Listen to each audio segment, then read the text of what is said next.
We're going to be starting a new unit, Unit 8. Unit 8 is trigonometry.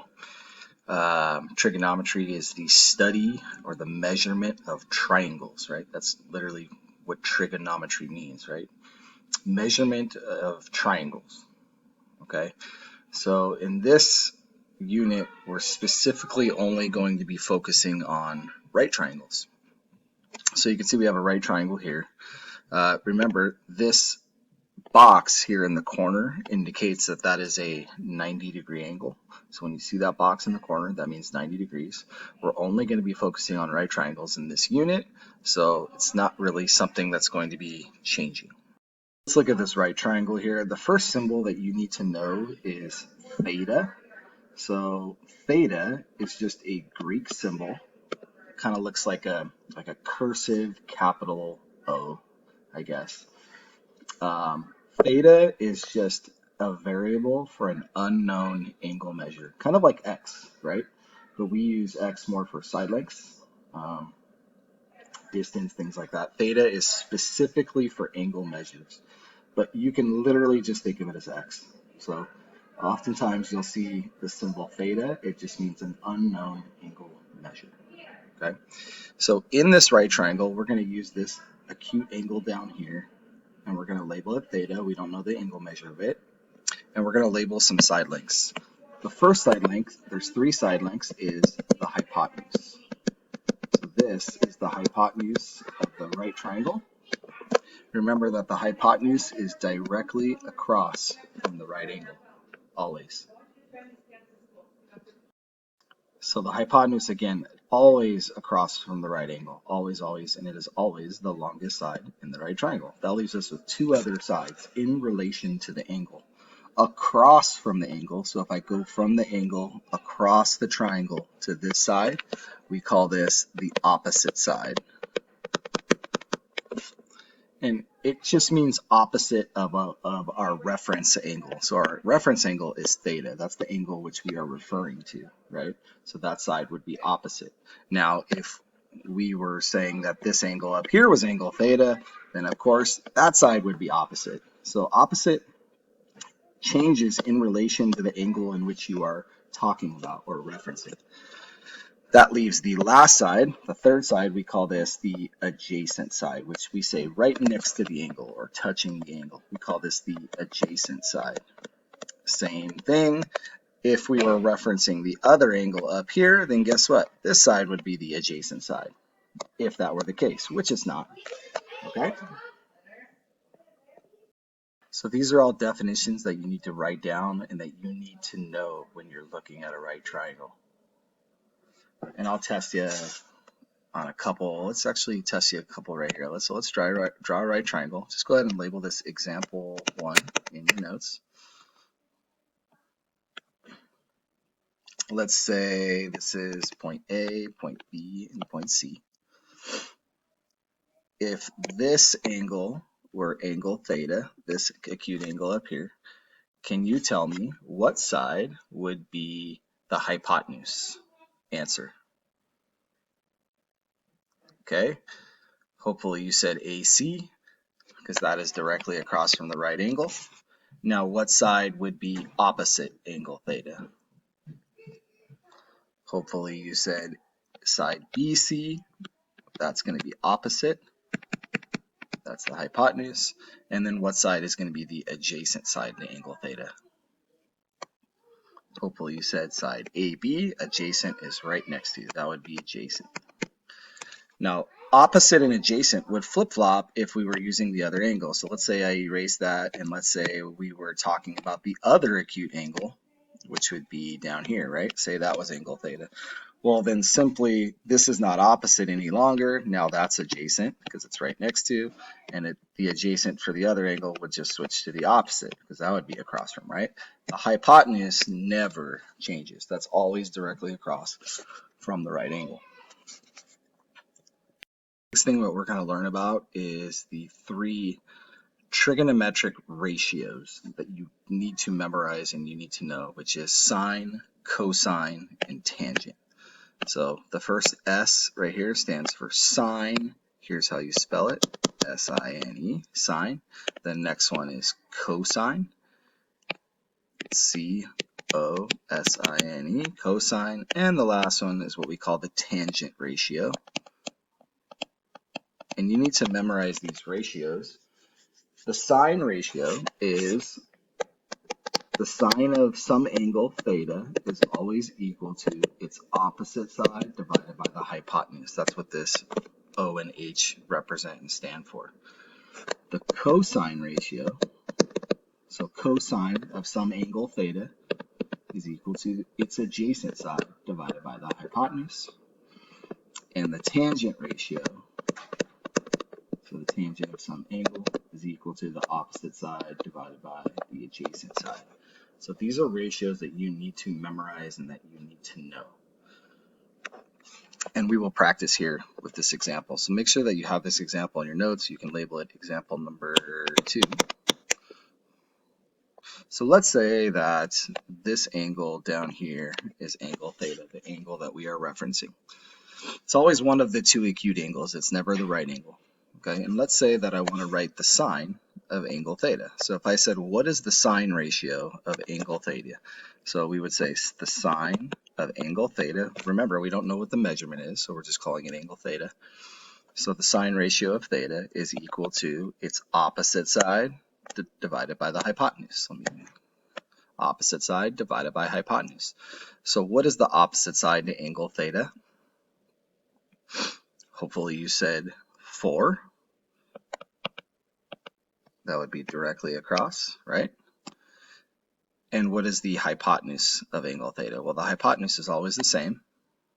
Hopefully you're saying 5 because that is directly across from the right angle. So the sine ratio would be 4/5. It's really as simple as that.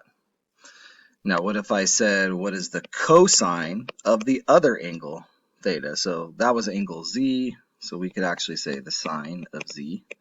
So now what if I said the cosine of angle Z? Excuse me, not angle Z, let's say angle X. The cosine of angle X. Well, now we're talking about this angle up here, right? That's where angle X is.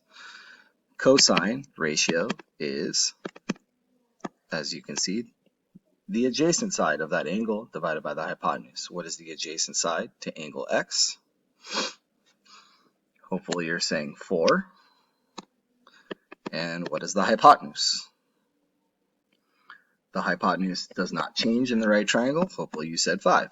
So guess what? The cosine of angle X is also 4/5.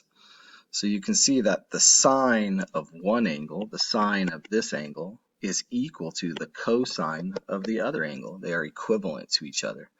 Because all you're doing is changing what? The opposite and the adjacent, right? Well, the opposite and the adjacent of the different angles is the same exact side. It's 4, right? 4 is opposite of Z, but it's adjacent to X, right? So the sine of one angle is one acute angle in the right triangle is always going to be equivalent to the cosine of the other acute angle in the right triangle.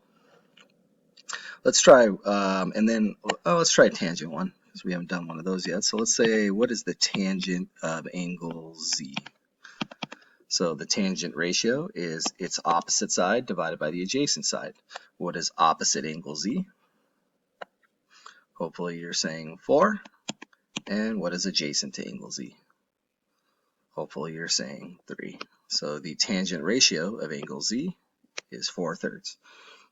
And it's as simple as that. Now, what if I said, what's the tangent ratio of the other angle? So the tangent of X. Still opposite divided by adjacent, right? Opposite divided by adjacent. What is opposite angle X?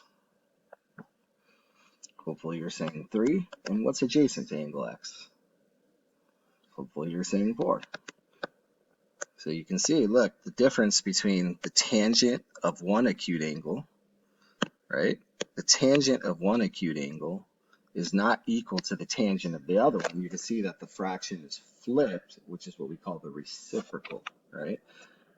Because literally the opposite and the adjacent sides are simply flip-flopping when you switch the angles, right? That's exactly what's happening. All right. Let's try one more here, and we can be done. Take a minute, pause the video. I need you to copy this example down, last example, number 3. Get this all copied down, and then I want you to copy all of these questions down as well. Okay, you can make 2 or 3 columns if you want, so it's not so long, but copy all these questions down, and we're going to answer them all. Here's what these questions mean. This is what's the opposite of angle T? What's the hypotenuse?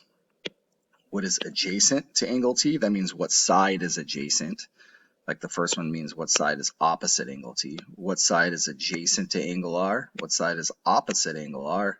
What's the sine ratio of angle R? What's the sine ratio of angle T? What's the tangent ratio of angle T?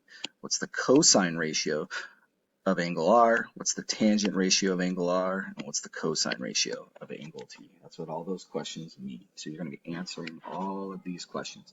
You'll notice anytime I ask you like a trig function like sine, cosine, or tangent, it is always followed by an angle. So sine R means what is the sine ratio of angle R? What's the sine ratio of angle T?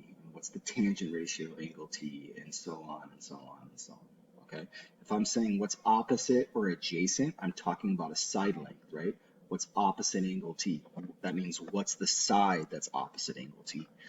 So why don't you take a minute, pause this video, see if you can answer all of these questions based on what we've talked about up to this point, and let's see how well that you do. Run through these answers real quick. Opposite angle T. So here's angle T. So opposite is going to be directly across the triangle. So opposite angle T is going to be side WR. The hypotenuse is always directly across from the right angle. That's going to be 15. Let's erase that. Adjacent to angle T is going to be WT right next to it. That's what adjacent means. Adjacent to angle R right next to it is going to be 9. Notice how it's not 15 because 15 is the hypotenuse, right? So that's WR. What's opposite angle R? So that means across the triangle. That's going to be that 12, which is WT. All right, now what's the sine of angle R? That's the sine ratio. So sine is opposite over hypotenuse. So opposite angle R is 12, and the hypotenuse is 15. So that should be 12 over 15. That reduces to 4/5. Always reduce. What's the sine of angle T? Well, that's again opposite over hypotenuse, but this time what? Opposite angle T is 9, and it's still 15 because 15 is still the hypotenuse. That reduces to 3/5. What's the tangent of angle T? That is opposite over adjacent, so opposite angle T is 9.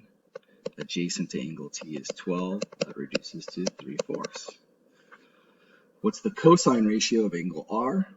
That means adjacent over hypotenuse, if you know your ratio. So adjacent to angle R is 9. Remember, right next to, okay, but not the hypotenuse. So 9, and then over the hypotenuse, which is 15. So that reduces to 3/5. Notice how what? See, 3/5? That what? The sine of one angle, acute angle, is equal to the cosine of the other angle, right? So look, here's the tangent of angle T. It was 3/4, right? So what's the tangent of angle R? So hopefully you remember that it's just the reciprocal, right? So it's going to be 4/3. Because opposite over adjacent is going to be 12 over 9, which is 4/3. The cosine of angle T right here is going to be the same as the sine of the other angle. So the sine of R. So look, back here we did the sine of angle R, right? So the sine of angle R was 4/5. So that means that the cosine of angle T is going to be the same, 4/5. And you'll notice that what? The cosine ratio is adjacent over hypotenuse, right? So adjacent to angle T is 12, and the hypotenuse is 15, and that reduces to 4/5, of course. Okay. Always, always, always finish with a summary paragraph. Do a good job on your summary about everything that we covered in today's notes on Intro to Trigonometry.